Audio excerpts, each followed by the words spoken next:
মা বাবার জীবন থেকে বেরিয়ে এসে সংসার জীবনে যখন আমরা ঢুকি, একটা মেয়ের কিন্তু সংসার গুছোতে 1-2 দিনে হয় না।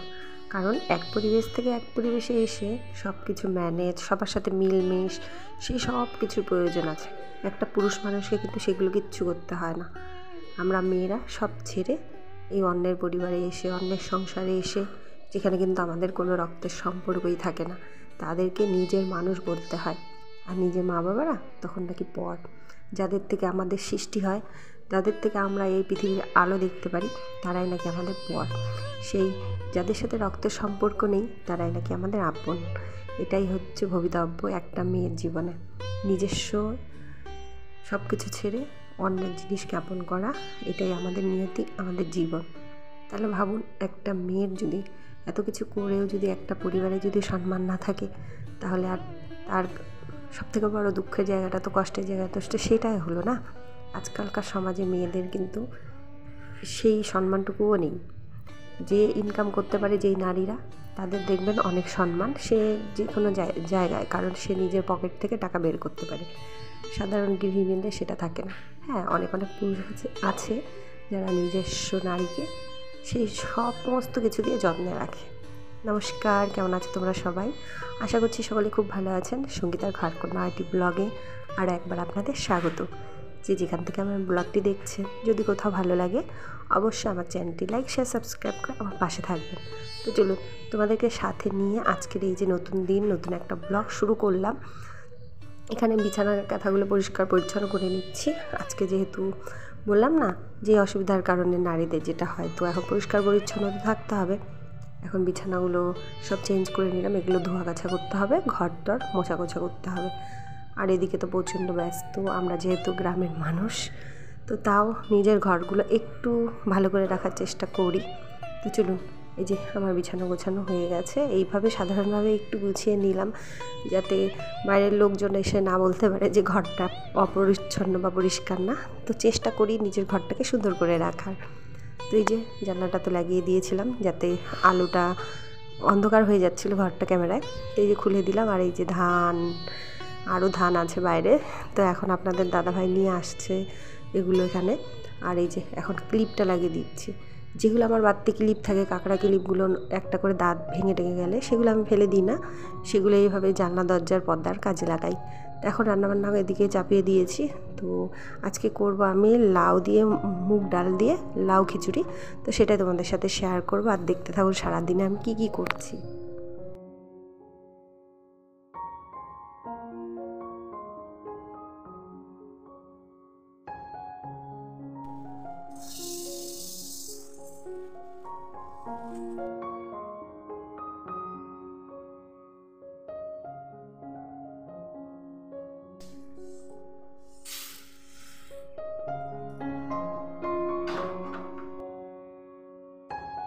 নতুন নতুন রান্না এসব করতে আমার ভালো লাগে, যেহেতু এই রান্নাটা কিন্তু নতুন, লাউয়ের সিজনে একটু করি এই 1 বছর ধরে, কারণ এটা আমি নতুন শিখেছিলাম এক জায়গায় দেখে।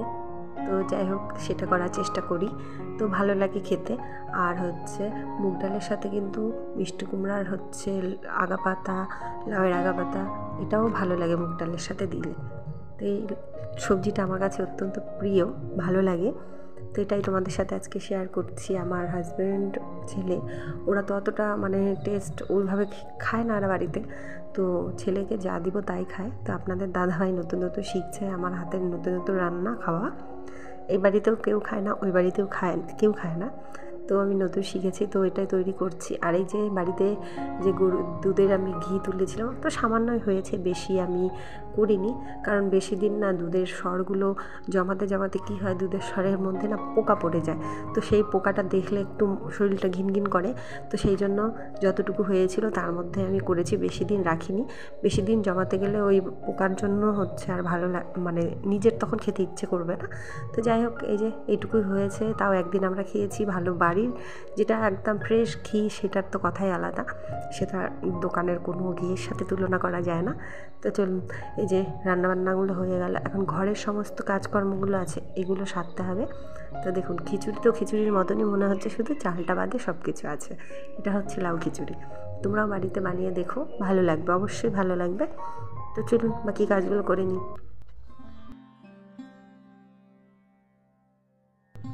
আর এখানে এই যে ঘরের বারান্দার ওই পাশে ওখানে জানলার ওখানে বসে বসে বাসনগুলো মাঝা করলাম। এখনও কিন্তু আপনাদের দাদাভাই এখনও ধান উবাচ্ছে তো না, ও ধান বাঁধছে, আর মা আর হচ্ছে আমার শ্বশুরমশাই ধান আনছে বাড়িতে। তো আমি এখানে ঘর দৌড়গুলো মোছা করে নিই।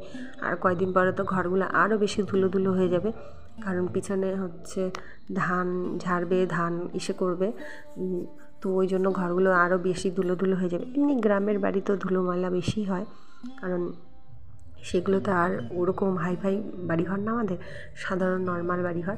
আর বাড়িতেও এখন ধান পেটা ঝাড়া হবে, তো বাড়ির বারান্দাটাও নোংরা হয়ে থাকবে, তো তাও করে নিচ্ছি যতটুকু করতে পারি। এখন মোছাগুলো করে নেব, তো তার জন্য এই যে জল আর জলে মেশাবো একটু গোবর, যেটা আমি করে থাকি, তোমরা দেখেছো আগেও, ঘরে যাতে আমার ঘরটা শুদ্ধ হয়ে থাকে আর ঘরের পজিটিভিটি বজায় থাকে।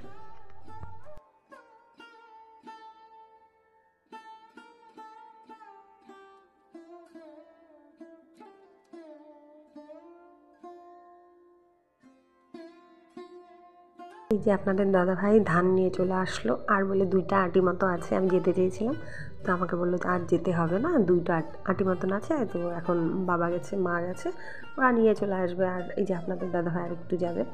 তো এই যে গোবর নিতে আসলাম বাড়ির গরু। তো আরও একজন আছে, এই গরুটা হচ্ছে একটু ঢিস দেয় বেশি, আরেকটা আছে ও ঢিস দিত না, কিন্তু ওর বাচ্চা হওয়াতে, মানে গরুর বাচ্চা হলে তো গরুরা ঢিস দেয়, তো ও এখন লোককে তাড়ায়। তো যাই হোক, এখন ঘরগুলো মোছা করে নিই, নিজস্ব বাড়ি ঘর পরিষ্কার পরিচ্ছন্ন করতেই হবে। আর আমার শাশুড়ি তো এখন এসে একটু পরে আবার উঠানগুলো ঝাড়ু দেবে, কারণ এখনও বিকাল হয়নি, এখন হচ্ছে প্রায় বাজে হচ্ছে 1টা-1:30টা মতো।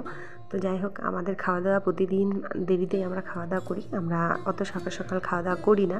যদি রান্নাবান্নাও যদি তাড়াতাড়ি হয়ে যায়, তাও আমাদের খেতে 1:30-2টো বেজেই যাবে, কারণ সকাল কেউ ভাত খেতে চায় না। তো যা মানে ছেলেকে দিই, আমরা নিজেরা না খেলেও। আর আমার অভ্যাসটা কীরকম, ভাত খেলেই প্রচণ্ড ঘুম পাবে, মানে মনে হয় কি ভাতটা হচ্ছে ঘুমের ওষুধ, কেউ ভাতের সাথে ঘুমের ওষুধ মিশিয়ে দিয়েছে, ব্যাস আমি হচ্ছে ঘুমাচ্ছি। তো এই যে আমার শাশুড়ি মাও চলে আসছে, এই যে ঝাড়ু দিয়ে দিচ্ছে, মানে এই যে ফলগুলো নিয়ে আসছে, তো সেই টলগুলো পড়েছে, তো সেগুলো জমা করে রাখছে। তারপরে আমি গিয়েছিলাম একটু জমিনের দিকে, এখানে দেখুন মটর শাক পুরো বুনছে, মানে কড়াইশুঁটি যাকে বলে মটর শাক।